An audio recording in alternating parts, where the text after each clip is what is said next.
خداوند کے زندہ کلام میں سے پہلا سلاطین اور اس کا 17واں باب۔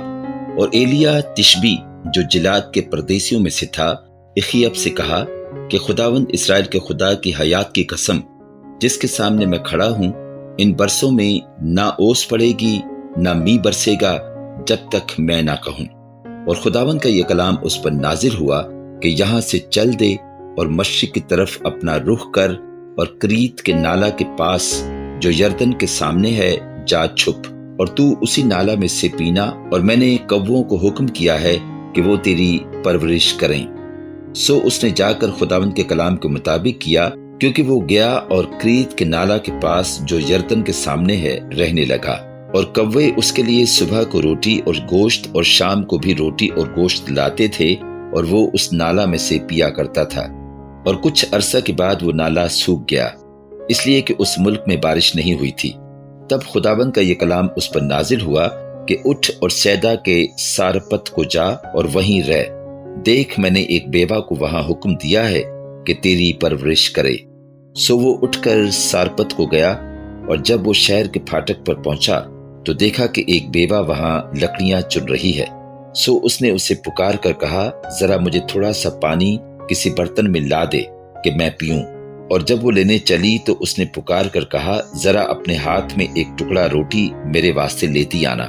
اس نے کہا، خداوند تیرے خدا کی حیات کی قسم، میرے ہاں روٹی نہیں، صرف مٹھی بھر آٹا ایک مٹکے میں اور تھوڑا سا تیل ایک کپی میں ہے، اور دیکھ میں 2 لکڑیاں چن رہی ہوں تاکہ گھر جا کر اپنے اور اپنے بیٹے کے لیے اسے پکاؤں اور ہم اسے کھائیں پھر مر جائیں۔ اور ایلیا نے اس سے کہا، مت ڈر، جا اور جیسا کہتی ہے کر، پر پہلے میرے لیے ایک ٹکیا اس میں سے بنا کر میرے پاس لے آ، اس کے بعد اپنے اور اپنے بیٹے کے لیے بنا لینا، کیونکہ خداوند اسرائیل کا خدا یوں فرماتا ہے کہ اس دن تک جب تک خداوند زمین پر می نہ برسائے، نہ تو آٹے کا مٹکا خالی ہوگا اور نہ تیل کی کپی میں کمی ہوگی۔ سو اس نے جا کر ایلیا کے کہنے کے مطابق کیا، اور یہ اور وہ اور اس کا کنبہ بہت دنوں تک کھاتے رہے۔ اور خداوند کے کلام کے مطابق جو اس نے ایلیا کے معرفت فرمایا تھا، نہ تو آٹے کا مٹکا خالی ہوا اور نہ تیل کی کپی میں کمی ہوئی۔ ان باتوں کے بعد اس عورت کا بیٹا جو اس کے گھر کی مالک تھی بیمار پڑا، اور اس کی بیماری ایسی سخت ہو گئی کہ اس میں دم باقی نہ رہا۔ سو وہ ایلیا سے کہنے لگی، اے مرد خدا، مجھے تجھ سے کیا کام؟ تو میرے پاس آیا ہے کہ میرے گناہ یاد دلائے اور میرے بیٹے کو مار دے؟ اس نے اس سے کہا، اپنا بیٹا مجھ کو دے۔ اور وہ اسے اس کی گود میں لے کر اس کو بالا خانے پر جہاں وہ رہتا تھا لے گیا اور اسے اپنے پلنگ پر لٹایا۔